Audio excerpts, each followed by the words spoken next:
देश के number 1 news channel news 18 India, जो कि हिंदी नंबर 1 न्यूज चैनल है। एक बार फिर से आप सभी का बहुत बहुत स्वागत है। तो सबसे बड़ा चुनावी मंच तैयार है, जिसका हिस्सा गुजरात की सियासत से जुड़े हुए कई सूरमा अब तक बन चुके हैं। और एक बार फिर से हम चाहेंगे कि जोरदार तालियों के साथ हम शुरुआत इसकी उसी तरह करें जैसा कि आगाज हुआ था। तो गुजरात की जनता हमेशा से बहुत दृढ़ता के साथ अपना मत देती आई है और उस मत के साथ अपने फैसले करती आई है। और शायद यही वजह है कि चुनाव हमेशा यहाँ बाइपोलर हुआ है।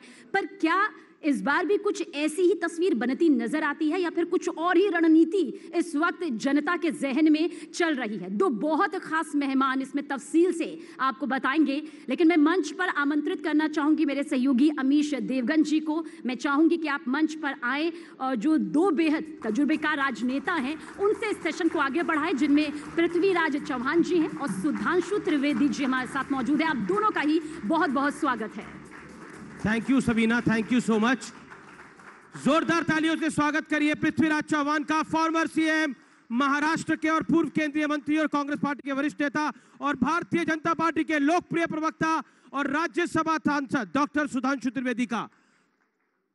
आप दोनों का अभिनंदन है। पृथ्वीराज जी, माइक।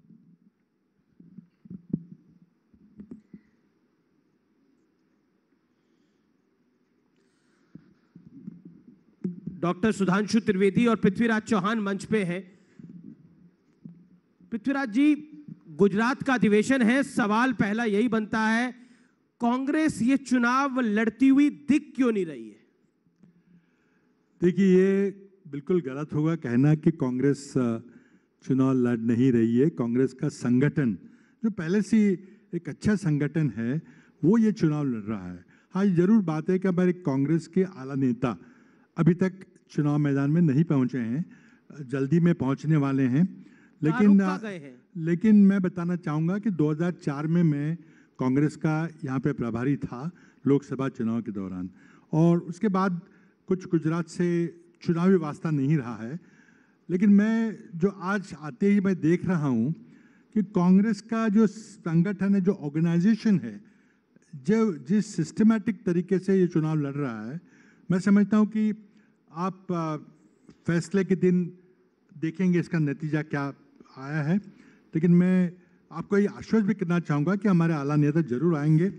अभी पर्चे भरे नहीं गए हैं, अभी लिस्ट भी डिक्लेयर हो रही है। कई जगह तो पर्चे भरे जा रहे हैं। एक सवाल मेरा, आप कह रहे हैं कि अभी आला नेता यहाँ पहुंचे नहीं है। मैं ये पूछ रहा हूँ, आपके आला नेता रुक कहाँ गए हैं, कहाँ रुक गए हैं?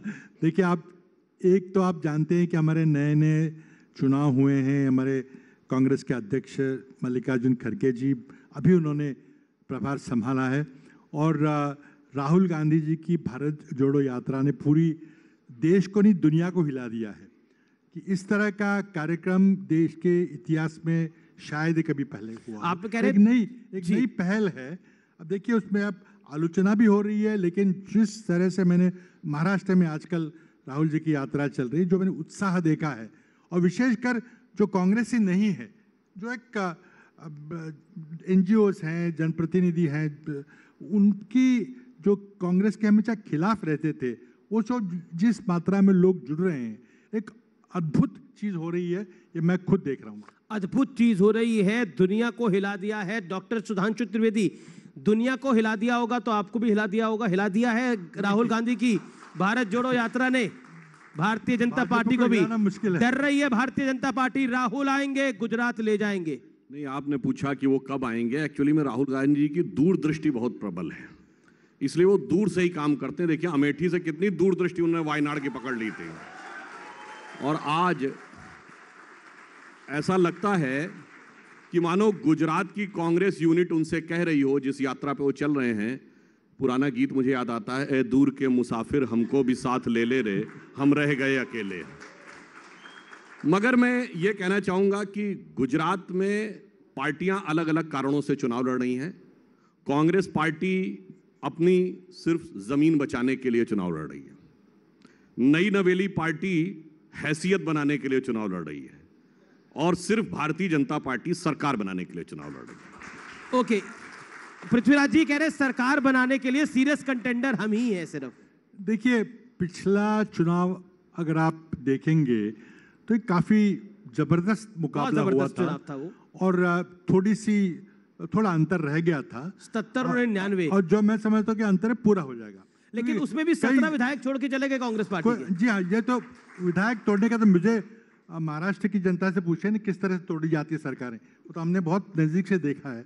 सरकारें तोड़ना, विधायक खरीदना, ब्लैकमेल करना, वो सब चीजें तो हम ब्लैकमेल हो क्यों जाते हैं विपक्ष के विधायक? ऐसा करा क्या होता है जो ब्लैकमेल होते हैं? अब देखिए ईडी का किसी ने पता नहीं, कोई ईडी के चंगुल में ना आए तो अच्छा रहेगा, क्योंकि आप देखें किस तरह से वो बर्ताव करते हैं। अच्छे भले लोग ईडी के नाम से डरते हैं।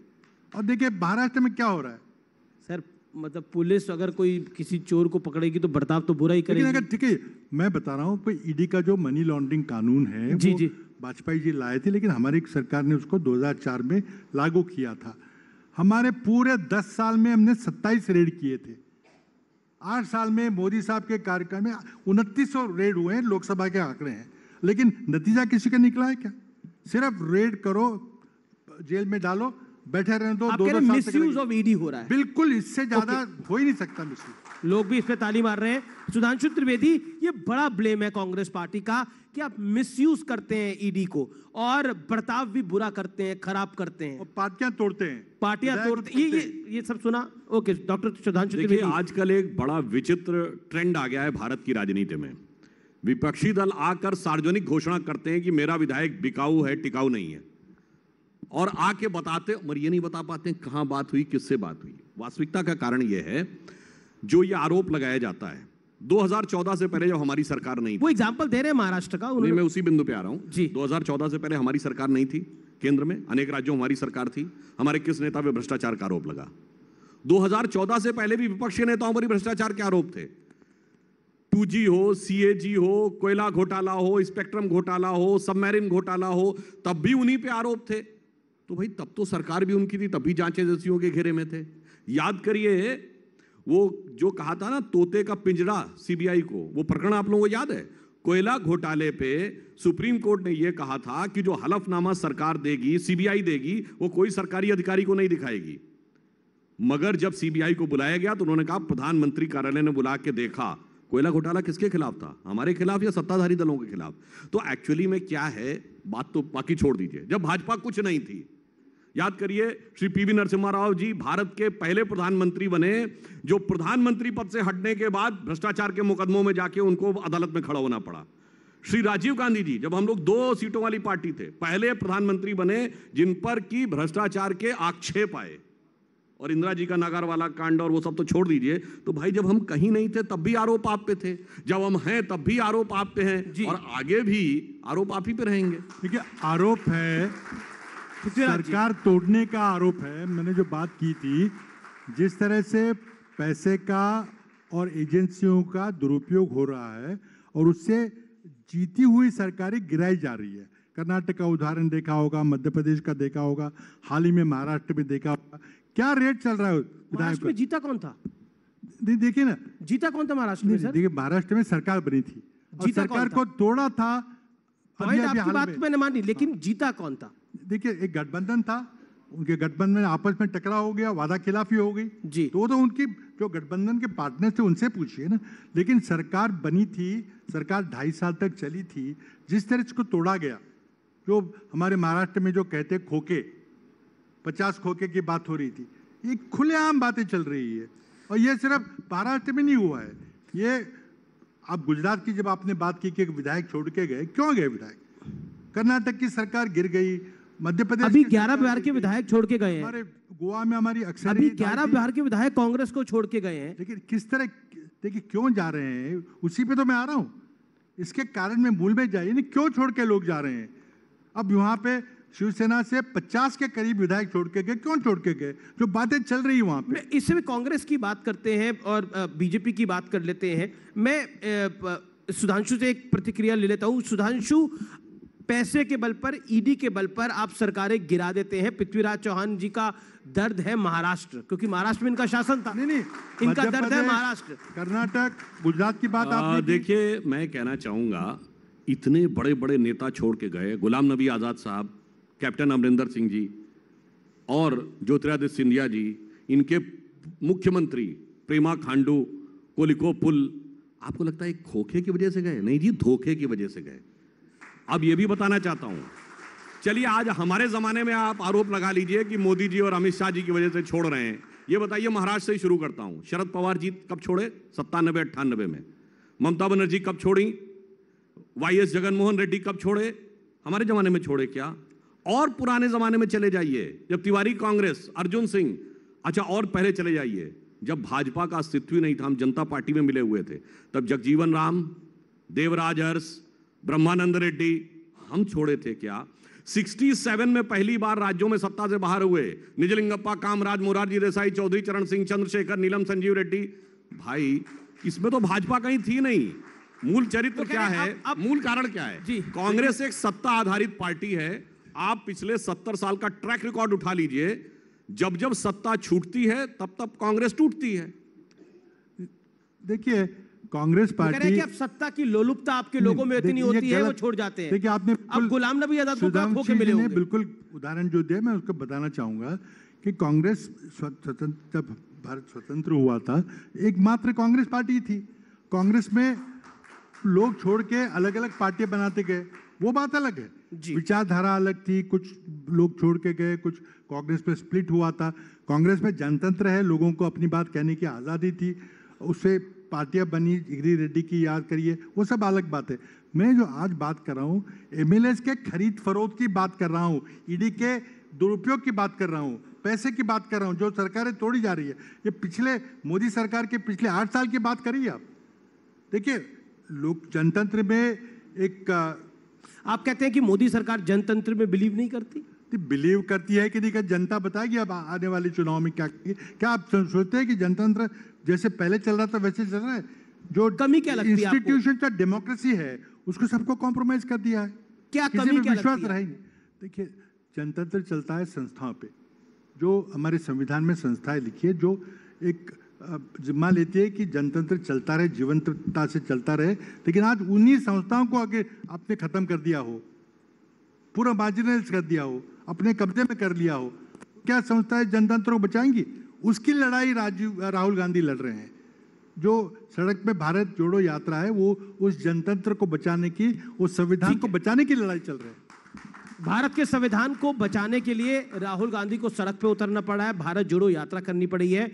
2014 से पहले जनतंत्र था बहुत मजबूत, सशक्त, लेकिन सुधांशु जी अब 2014 के बाद, मोदी रिजीम के बाद जनतंत्र कमजोर हो गया है। इस आरोप का जवाब क्या है? देखिए, अभी जैसे आपने महाराष्ट्र का उदाहरण दिया, तो वहां शिवसेना के अंदर विभाजन हुआ और दूसरी शिवसेना बनी।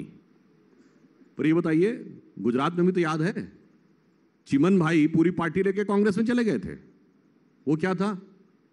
नहीं, वो तो लोकतंत्र था, जनतंत्र था, और वो लोकतंत्र की इसी गुजरात में 1974 में 75 सीटें कांग्रेस की आई थी, और धीरे धीरे देखते ही देखते 100 विधायक हो गए थे। जनतंत्र था, लोकतंत्र था।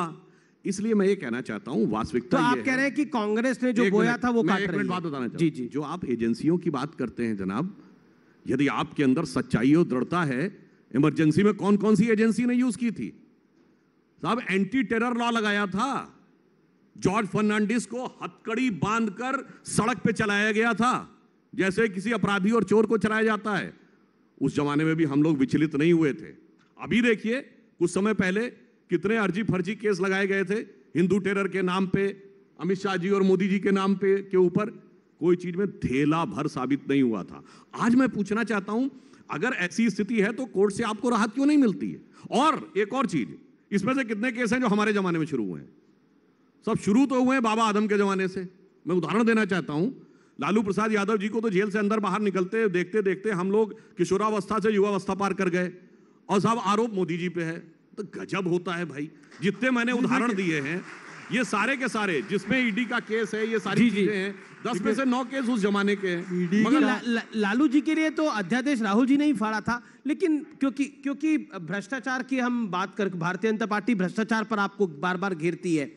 आप लोग कहते हैं कि बीजेपी अपने भ्रष्टाचार की बात नहीं करती, ये जो सरकार है ये बेरोजगारी की बात नहीं करती, गरीबी की बात नहीं करती, महंगाई की बात नहीं करती, लेकिन एजेंडा तो आप भी नहीं सेट कर पा रहे। पृथ्वीराज जी, एक आरोप आता है आपके ऊपर कि कांग्रेस पार्टी भी एजेंडा कहां सेट कर पा रही है। नहीं, देखिए एजेंडा तो साफ है, पूरी देश की दुनिया के सामने एजेंडा है।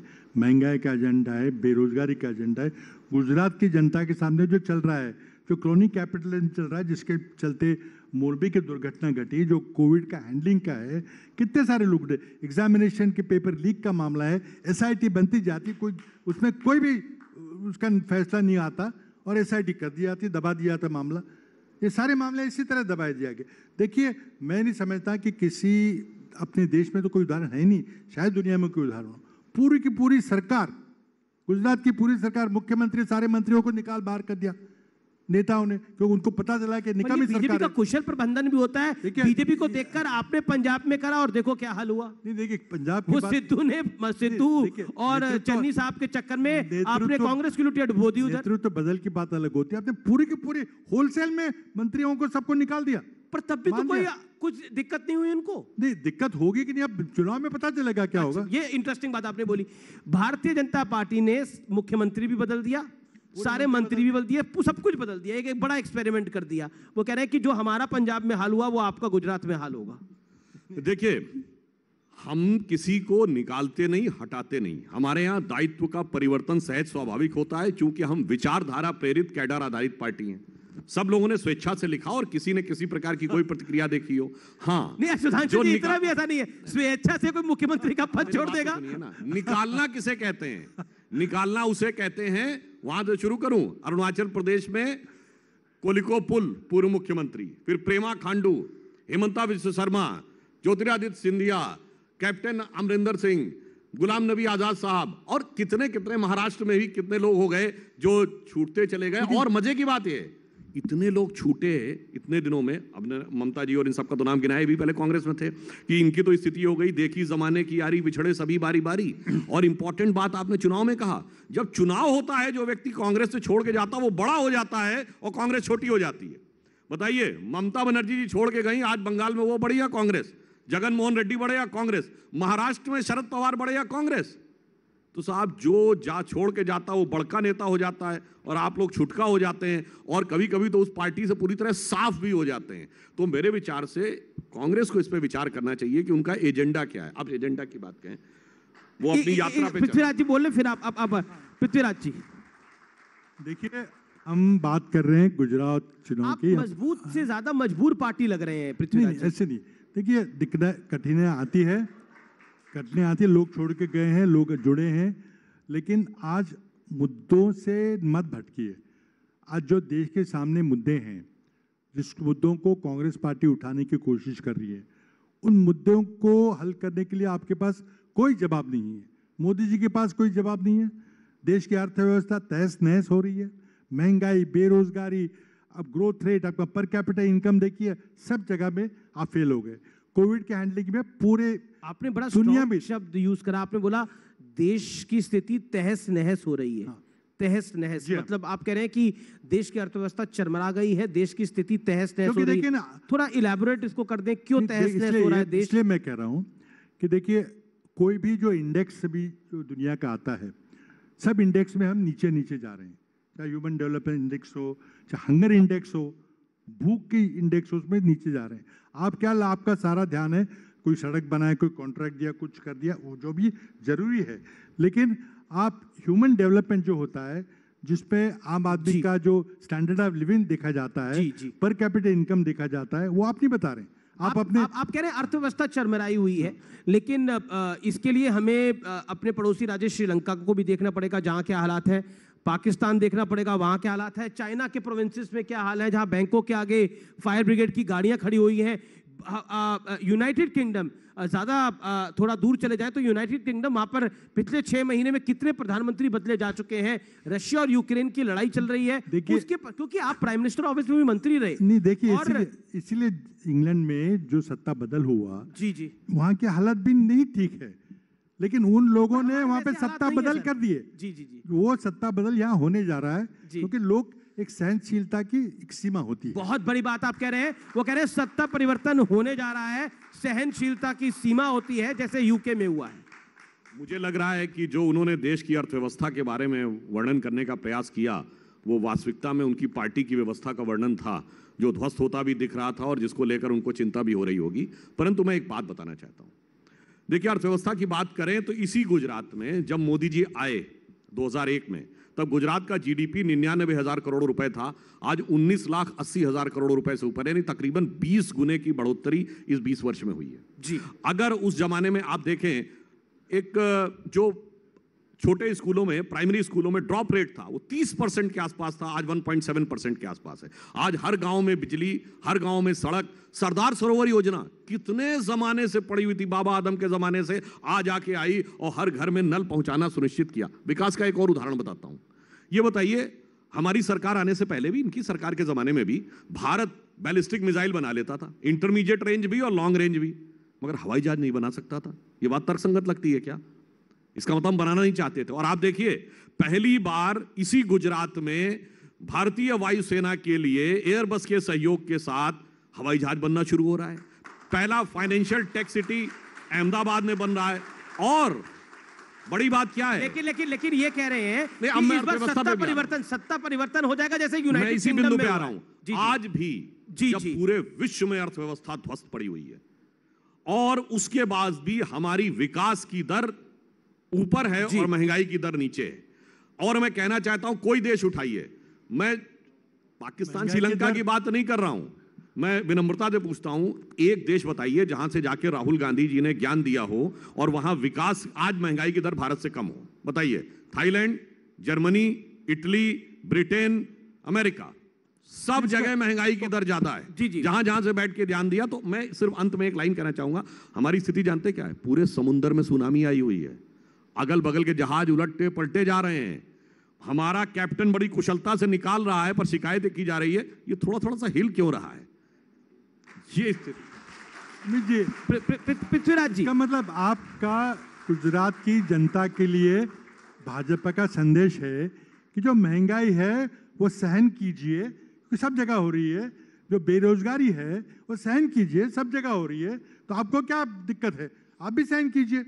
एक सवाल जो कि आप दो, अगर आप जी 10 सेकंड सिर्फ। आज महंगाई की दर 6.7% है।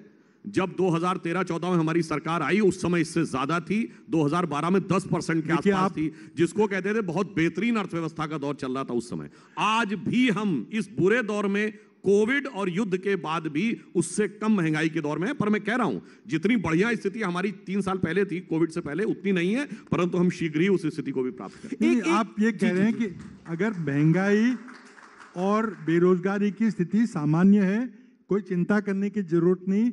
गुजरात के युवकों को अगर ये संदेश देना चाहते हैं तो सही बात है, ये भाजपा का संदेश है कि नहीं, आपको सहन करना पड़ेगा। और देशों में भी बुरी हालत है। ये ट्रैप कर रहे हैं सुधांशु जी, आपको कह रहे हैं कि आप महंगाई, बीजेपी आएगी, महंगाई लाएगी। क्यों नहीं कर रहे हैं? आप अपना मैनिफेस्टो रखिए कि आप किस तरह से सुधारेंगे, किस तरह से रोजगार निर्मित करेंगे, किस तरह से महंगाई कम होगी। गैस सिलेंडर की कीमत, 3 बढ़िया सवाल पूछे, जोरदार तालियां पृथ्वीराज चौहान साहब के लिए। जोरदार सवाल पूछे, महंगाई कब कम होगी, नौकरी कब मिलेगी, बेरोजगारी कब कम होगी? जवाब दे दीजिए। जी। देखिए, इसी सीएमआई के डाटा के आधार के ऊपर बेरोजगारी को लेकर हो रहा है, बेरोजगारी पे, इसी बेरोजगारी को लेकर इसी सीएमआई के डाटा के आधार पे विपक्ष के तमाम नेता हमसे कहते थे, सही बात है, फरवरी मार्च में आया था कि 8.5% सीएमआई का डाटा था कि बेरोजगारी की दर आ गई थी। उसी सीएमआई ने कहा कि सितंबर के महीने में 6.3 आ गई, जो 2018 के बाद सबसे कम है। मैं ये नहीं कह रहा हूं कि नहीं है, निरंतर सुधार होता जा रहा है। इसीलिए मैंने कहा, महंगाई की दर में भी निरंतर सुधार हो रहा है। जो जो हम कोविड और युद्ध के बीच से बाहर निकल रहे हैं, तो स्थितियां बेहतर। अब बताइए, इसी दीपावली में मिडिल लेवल के घरों की खरीद पिछली बार के मुकाबले 50% बढ़ी। अगर 50% बढ़ी तो लोगों ने खरीदा ना। मैं ये नहीं कह रहा हूं कि सब बहुत अच्छी स्थिति में, ये दर्शा रहा है कि ट्रेंड पॉजिटिव डायरेक्शन की तरफ जा रहा है। अगर डायरेक्ट टैक्स का कलेक्शन पहली बार इनडायरेक्ट टैक्स से ज्यादा हुआ, इसका मतलब टैक्स पे किया गया ना।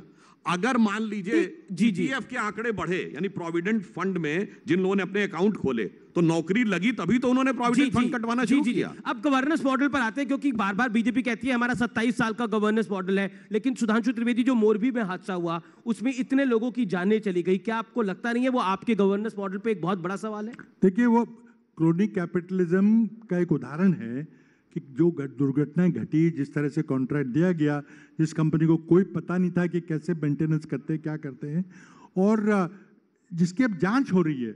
आपने एसआईटी कर दी, अब तक 5-6 एसआईटी हुई है, एक एसआईटी का भी कोई नतीजा निकला है? पेपर लीक एसआईटी हो, क्या वो, इसीलिए मैंने ये सवाल उठाया है का मामला हो, मोरबी के ऊपर आपको दबाने के इतना बड़ा दुखद हादसा हुआ, वो किस गवर्नेंस मॉडल की देन? देखिए, मोरबी की घटना बहुत दुखद और दर्दनाक के साथ साथ हृदय विदारक भी थी।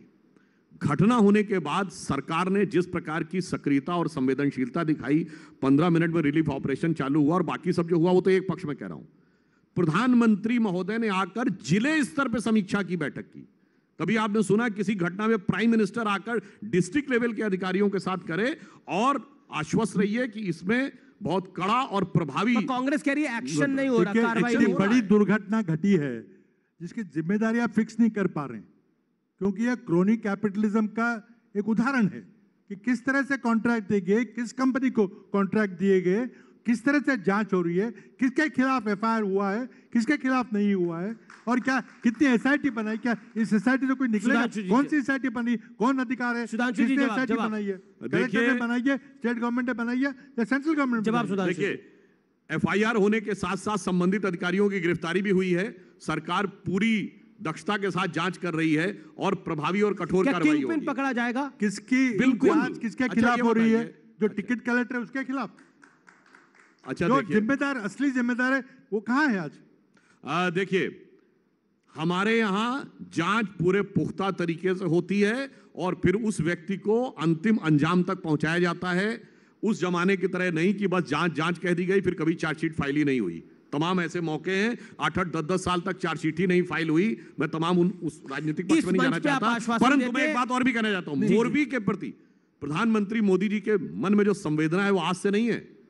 पुराने लोगों को पता होगा 1979 में जब मोरबी में बाढ़ आई थी, तब युवा स्वयंसेवक के रूप में जाकर उन्होंने बचाव कार्य जो किए थे वो मोरबी के बुजुर्ग लोगों को आज तक पता होगा। तो मोरबी से एक अलग है, उन्होंने कहा मेरा मन मोरबी में है, तो ये ऐसे ही नहीं कहा है, वो प्रचारक जीवन से लेके आज तक उनका वहां से एक अलग लगाव है। तो आप इस मंच पर आश्वासन देते हैं कि कार्रवाई होगी, और कब तक होगी, कोई टाइमलाइन?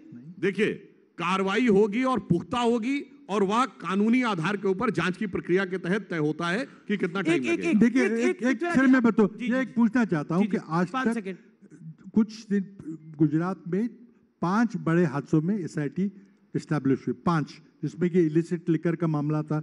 उसमें से कौन से एसआईटी की अंतिम जांच निकली? मुझे एक बता दीजिए कि इस एसआईटी की अंतिम जांच निकली है जी। मोरबी में कैसे होगी? ठीक है, 5 सेकंड सुधांशु, 5 सेकंड। देखिए, जांच की प्रक्रिया, जांच एजेंसियों के प्रोसेस और कानूनी आधार के ऊपर चलती है।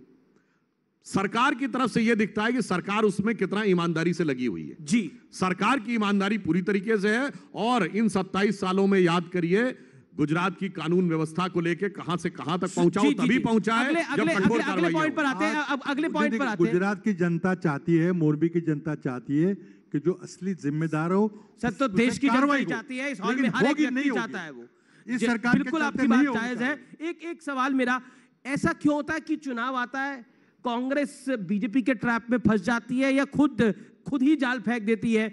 आपकी एक मेयर छत्तीसगढ़ के अंदर एंटी हिंदू शपथ ले रही थी, एक आपका कर्नाटक कांग्रेस का कार्यकारी अध्यक्ष हिंदू शब्द का अर्थ बता रहा था, इतना गंदा है कि मैं बता नहीं सकता।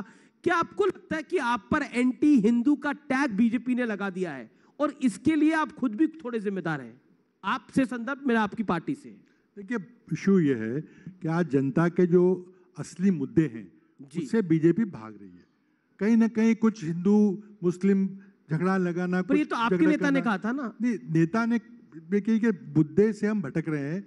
मैं ये कहना चाहता हूँ कि जो असली लोगों के जीवन मरण के मुद्दे हैं, जो महंगाई, बेरोजगारी के मुद्दे, जिसका कोई हल नहीं बीजेपी पास, तो चुनाव जीतने के लिए इन बातों का उपयोग होता है। पर नेता आपके बयान देते हैं। अभी मधुसूदन मिस्त्री ने एक बयान दे दिया जिसको लेकर भारतीय जनता पार्टी ने इतना तूफान खड़ा कर दिया। देखिए नॉन इश्यूज हैं, मैं समझता हूँ जो उन्होंने प्रधानमंत्री मोदी की औकात के बारे में जिक्र किया। देखिए वो तो मैं उस पर नहीं जाऊंगा, पर बोला आप ही के नेता ने बोला। ये तो मुहावरा चारों चीजें हैं, आप ही के नेता होता बोले। है जी। वो शायद मैं पूरी जानकारी मेरे को नहीं है, लेकिन शायद वो पटेल जी के बारे में कुछ कह रहे थे। और ये हमारा मानना है पार्टी का कि जिस तरह से वो एक गुजरात के अहमदाबाद के स्टेडियम का नाम बदल के मोदी साहब कहते हैं, वो पटेल जी का बहुत बड़ा अपमान था, जिसके बारे में उन्होंने कहा भी है जी कि उसमें हम सुधार करेंगे, बदल करेंगे, सरकार आपकी आएगी तो। सरकार भी आएगी। लेकिन देखिए सवाल ये है, बीजेपी वाले कहते हैं ना कि मैं नौमन कह रहा तेल हूं- होगा ना मैं- राधा नाचेगी। कृपा करके मैं आपको फिर से जी। याद दिलाना चाहूंगा जी। कि गुजरात की जनता के जो जीवन मरण के मुद्दे हैं उन पे आप नहीं जा रहे हैं, आप लोग कुछ ही और मुद्दों में उलझा रहे हैं। जी नहीं देखिए, मैं तो मोरबी में गया, वो गुजरात का जी मुद्दा- बिल्कुल बिल्कुल, देखिए, मोरबी का ए- ए- उसकी SIT की जांच होगी क्या, जी। उसके कोई असली जो आप- गुनहगार आपने- है जी- उन पर जी- सजा जी। होगी कि नहीं, अब- ये सवाल है। जब आप हिंदू पर इसलिए जाते हैं और कांग्रेस पे एंटी हिंदू का टैग इसलिए लगाते हैं इससे जिससे आप चुनाव जीत जाए। और मधुसूदन मिस्त्री ने जो बोला वो बोला, उसमें राजनीतिक रंग देने की बात नहीं है, किसी से स्लिप ऑफ टंग हो देखिए, सकता है। मैं मूल मुद्दे हिंदू और मधुसूदन मिस्त्री जी का, सरदार साहब के बारे में तीनों का उत्तर देता हूं। जो लोग कहते हैं मूल मुद्दे महत्वपूर्ण हैं, जाइए राहुल गांधी जी की इस यात्रा के दौरान जितनी प्रेस कॉन्फ्रेंस सब में देखिए, लास्ट में क्या बोले, आरएसएस की विचारधारा के खिलाफ मेरी यात्रा है। भाई किसको सत्य माना जाए, जो अन्य नेता आके बोल रहे हैं या जो वो बोल रहे हैं? वो कहते अब हैं ये कि बताइए, आप नफरत फैला रहे हैं। एक मिनट, मैं एक और बात बोल रहा हूं। तो कहते भाई महंगाई हटाओ यात्रा है, तो कहते बेरोजगारी हटाओ यात्रा है। यात्रा तो आरएसएस की नफरत की विचारधारा के बाद है, और फिर डक करने के लिए ये क्वेश्चन की बात करते हैं, चूंकि महंगाई में तो कभी कांग्रेस महंगाई और बेरोजगारी के मुद्दे पे भाजपा के सामने खड़ी नहीं हो सकती। भारत के इतिहास में कम से कम जाके चेक कर लिए, दर्जन भर से ज्यादा बार 10% से ऊपर, दर्जन भर से ज्यादा बार 15% से ऊपर, 25% की अगर महंगाई की दर रही है 73-74 में, जिस जमाने में वो गाना बना था ना, पाउडर वाले दूध की मलाई मार गई, राशन वाली लाइन की लंबाई मार गई, और बाकी जो बचा था वो महंगाई मार गई। तो एक क्रेडिबिलिटी नहीं है महंगाई के मुद्दे के ऊपर। हमारी क्रेडिबिलिटी है कि अटल जी के दौर से लेके आज तक सिर्फ कोविड का 1 साल छोड़ दें तो हमेशा महंगाई की दर विकास की दर से कम रही है। आप एंटी हिंदू टैग अब क्यों मैं लगाते उस पर भी आ रहा कांग्रेस हूं। पे? जी जी। देखिए, हिंदू गलत की बात बात है। हम नहीं लाते इस मुद्दे के ऊपर। ये बताइए, अब इनकी छत्तीसगढ़ की मेयर जाके वहां पर हिंदुओं के अपमान वाले भाषण में शामिल होंगी, अब आरोप हम पे।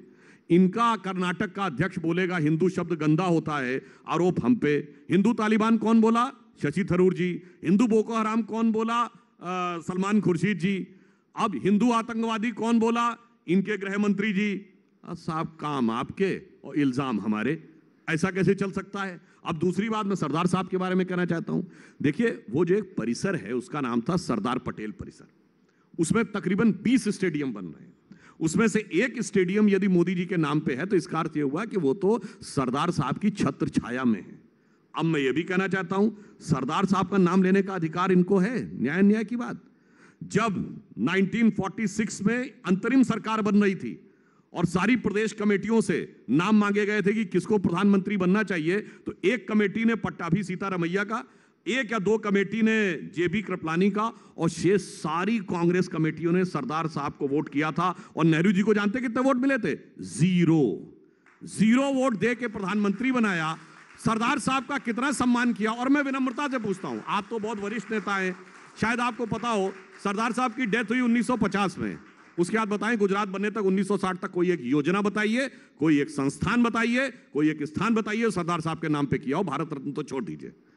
यह दर्शाता है कि सरदार साहब के प्रति मन में वास्तविकता क्या थी। और जी जी, एक मिनट, लाइन और बोल लूं, अगर आप परमिशन दे दें। देखिए, सरदार साहब और एक अगर आपकी परमिशन हो सर, हमारी और सरदार साहब की विचारधारा कैसे वो होती है और मोदी जी कैसे, उसके वाहक उदाहरण देना चाहता हूं। सरदार साहब का विचार क्या था? स्वतंत्र भारत के बाद सबसे पहले सोमनाथ का मंदिर बना था। उन्होंने कहा था जब जब भारत स्वतंत्र हुआ सोमनाथ की पताका ने आकाश को छुआ। आज काशी विश्वनाथ का कॉरिडोर हो, महाकाल का कॉरिडोर हो, केदारनाथ हो, राम जन्मभूमि हो, तो अगर सरदार साहब के विचार को ही तो विस्तार दे रहे हैं मोदी जी, तो असली तो उनकी विरासत के हकदार हम हैं और कोई दूसरा नहीं है। अच्छा, आप इनके नेता भी ले लो, आप इनकी विरासत भी ले लो, इस पार्टी को कहां छोड़ोगे, ये आपको कहां छोड़ेंगे, एक बात बताइए। और जहां पर और राहुल गांधी खुद हिंदुत्व को गाली देते हैं। राहुल गांधी नहीं दिया, उन्होंने बोला हिंदू, ये जो हिंदुत्व है आरएसएस वाला। बात जवाब दे दीजिए। सरदार साहब की अपने बात कही पे ये भी बात मत भूलिए कि सरदार साहब ने महात्मा गांधी की हत्या के लिए आरएसएस को बैन करने के लिए कहा था, ये भी मत पूछिए।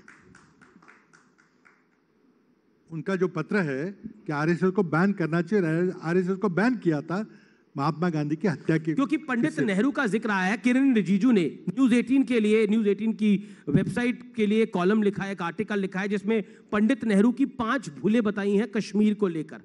उसको, क्योंकि किरण रिजिजू ने जो लिखा है उस पर आपकी प्रतिक्रिया क्या है? देखिए, किरण रिजिजू जी एक भाजपा के नेता हैं, अरुणाचल के नेता है, उन्होंने अपनी बात कही है, ठीक है बात है, लेकिन इतिहास कोई बदल नहीं सकता। पंडित नेहरू, उन्होंने बोला पहली भूल है पंडित नेहरू की कश्मीर के विलय को लटकाया, दूसरी भूल है विलय को अंतरिम करार देना, तीसरी भूल है मसला 1948 में यूएन में ले जाना, चौथी भूल है जनमत संग्रह का विरोध छिपाया गया, पांचवी भूल है धारा 370 को बनाना और फिर उसे लागू करना। किरण रिजिजू ने कहा सारी अपनी में बहुत बड़ी बड़ी बातें, उसमें पूरा समय लगेगा एक एक बात को करने के लिए। आप ऐसे तोड़ मरोड़ के मत पेश कीजिए। लेकिन मैं समझता हूं कि ठीक है, भाजपा को हिंदुत्व के मुद्दे पे या हिंदू मुस्लिम एक आपस की टकराव के मुद्दे पे चुनाव जीतने हैं तो जीते हैं, लेकिन ये अब तक ज्यादा देर नहीं चलेगा, क्योंकि देश की दुनिया, देश की जनता जो है अब वो असली मुद्दे पे आना चाहती है। हिंदू मुस्लिम करती है, बिल्कुल, ये इसी पे तो जीते हैं चुनाव। अब पिछला चुनाव जो लोकसभा का जीते थे वो किस तरह से जीते थे? इसी तरह से द्वेष की भावना भड़काकर, भाई भाई को टकराकर। कैसे द्वेष की भावना भड़काई? देखिए, पूरी सब जगह पे जब भी चुनाव जीतना होता है, चुनाव आता है, कोई ऐसे कोई मसला खड़ा कर देते हैं जिससे कि वो वोट बटोरने की राजनीति करते हैं। लास्ट चुनाव में क्या मसला था आपके? कौन से लास्ट चुनाव में क्या मसला हुआ खड़ा? हर एक चुनाव में अलग अलग मसला होता है, जरूर करते हैं वो।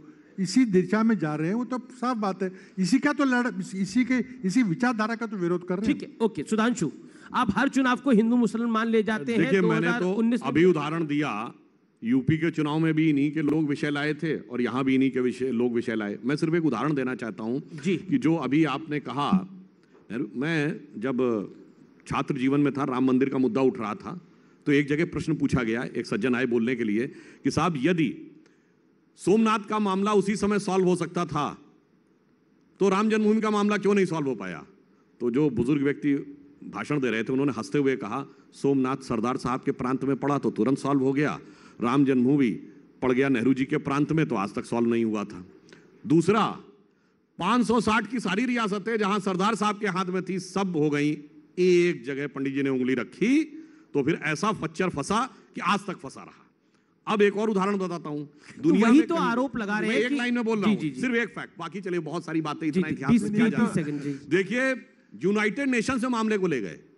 यूनाइटेड नेशंस कब बना? 24 अक्टूबर 1945, और अक्टूबर 47 में कोई यूएन की हैसियत नहीं थी, न चाइना उसका हिस्सा, ना उस समय रशियन ब्लॉक मान रहा है। मेरे विपक्षी लोग अनुसंधान करके बता दे कश्मीर से पहले कौन सा मुद्दा गया था वहां।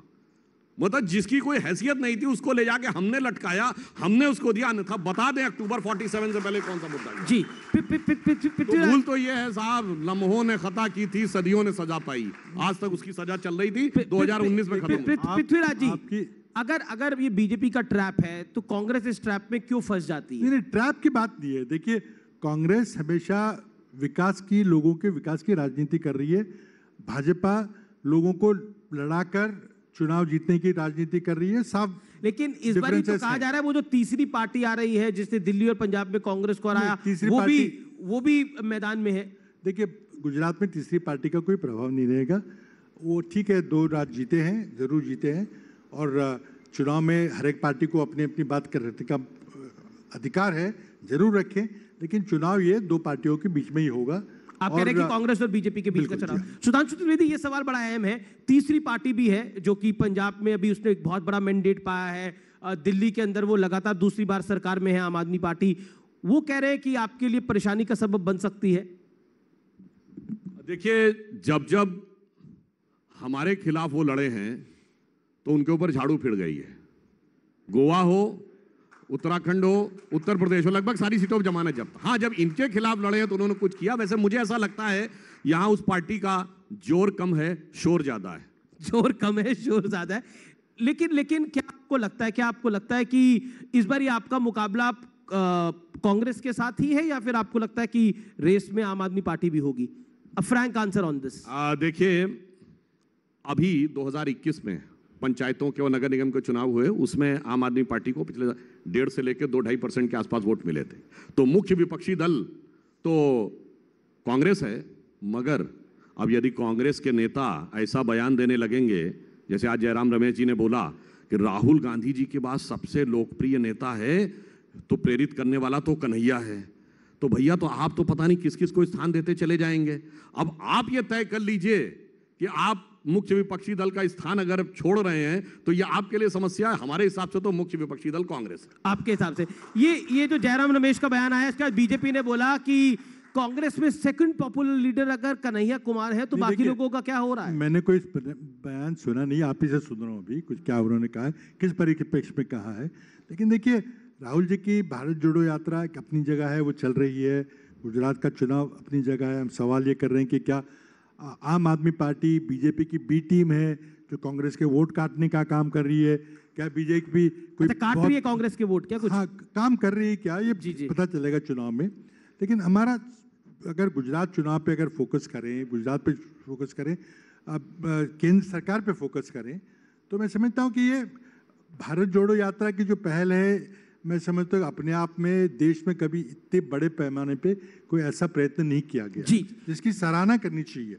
मैं खुद उस यात्रा में सम्मिलित था। पूरी दुनिया में जो करंट सा लग रहा है, चंद्रशेखर जी ने यात्रा करी, राहुल जी भी यात्रा कर रहे हैं। हर यात्रा महत्वपूर्ण होती है राजनीतिक दृष्टिकोण से। लेकिन एक संक्षेप में, आप सुधांशु जी, मैं आपके पास आ रहा हूं। क्योंकि जयराम रमेश साहब के बयान की यहाँ पे चर्चा हुई, बीजेपी भी आज सुबह से इस पे एक रिएक्शन दे रही है कि कन्हैया कुमार जिसने देश तोड़ने की बात करी थी, वो कांग्रेस का सेकंड लोकप्रिय नेता है।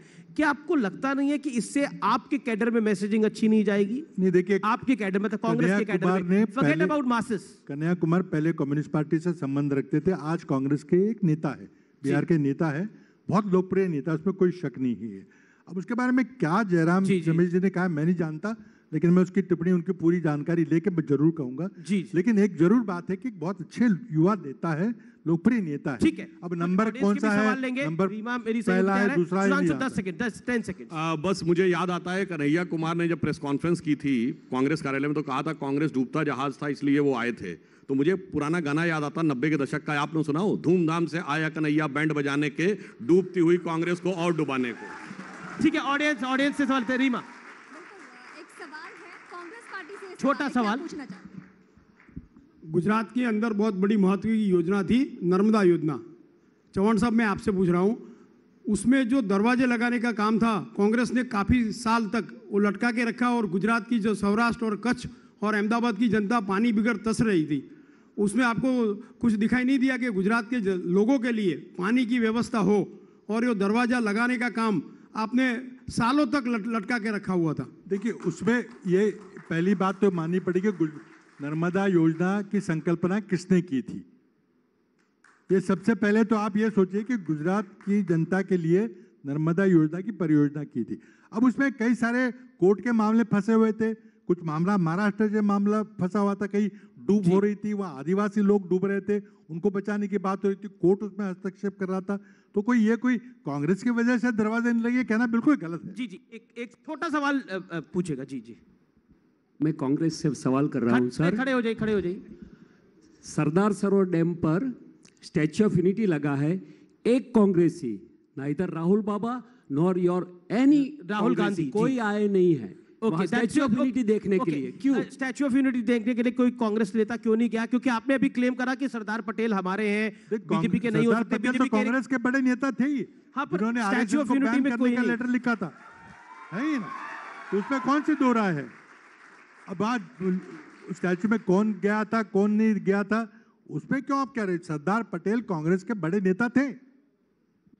जी। सुधांशु, आखिरी राउंड है, 1 मिनट। उसका रीजन सिर्फ ये है कि हम लोग बचपन से पढ़ते थे ना कि इंडिया में यूनिटी एमंग डाइवर्सिटी है। ये डाइवर्सिटी को ही देखते हैं, डाइवर्सिटी से डिविजिविटी की तरफ बढ़ते हैं, हम यूनिटी से इंटीग्रिटी की तरफ। सुधांशु, मेरा सवाल है कि आप इनके नेता भी लेना चाहते हैं, आप कांग्रेस मुक्त भारत भी करना चाहते हैं, तो आपके मन में क्या है? आप लोगों के मन में क्या है? क्या कोई बड़ा कंफ्यूजन है क्या? नहीं नहीं, देखिए, भारत के राष्ट्र के जितने प्रतीक हैं राष्ट्रवाद, जी जी जी, मैं ईमानदारी से कहता हूं, एक जमाने में इनके थे, ये खुद ही छोड़ते चले जा रहे हैं। बताइए, वंदे मातरम कब गाया गया? 14-15 अगस्त 1947 की रात कॉन्स्टिट्यूंट असेंबली की शुरुआत हुई। आज क्या माहौल बन गया कि वंदे मातरम भाजपा का है, वंदे मातरम सिर्फ भाजपा के में गाया जाता है। तो ये बताइए, राम किसके थे? हे राम महात्मा गांधी की समाधि पे सन 48 से लिखा है। राम हमारे हो गए, राम काल्पनिक हो गए। ठीक है, जवाब जवाब तो जवाब। इसलिए मैं कह रहा हूं, जी जी, जवाब जवाब जवाब जवाब पृथ्वीराज जी। क्या मैं तो नहीं समझ पा रहा आप क्या कह रहे हैं। देखिए, सरदार पटेल जी पे क्यों राजनीति कर रहे हैं जी? सरदार पटेल एक देश के बहुत बड़े नेता थे, कांग्रेस के बड़े नेता थे, जिन्होंने देश को एक किया। उनकी कंट्रीब्यूशन टू द कंट्री कोई डिनाई नहीं कर सकता। लेकिन आप एक नेता से दूसरे नेता को क्यों बढ़ा रहे हैं? बिल्कुल गलत बात है। सरदार पटेल का कद बहुत बड़ा है। आखिरी कितनी सीटें आ रही है कांग्रेस की? कांग्रेस की कितनी सीटें? कांग्रेस सरकार बना रही है, बस। सरकार बना रही है। बीजेपी की कितनी सीटें आ रही है सुधांशु जी?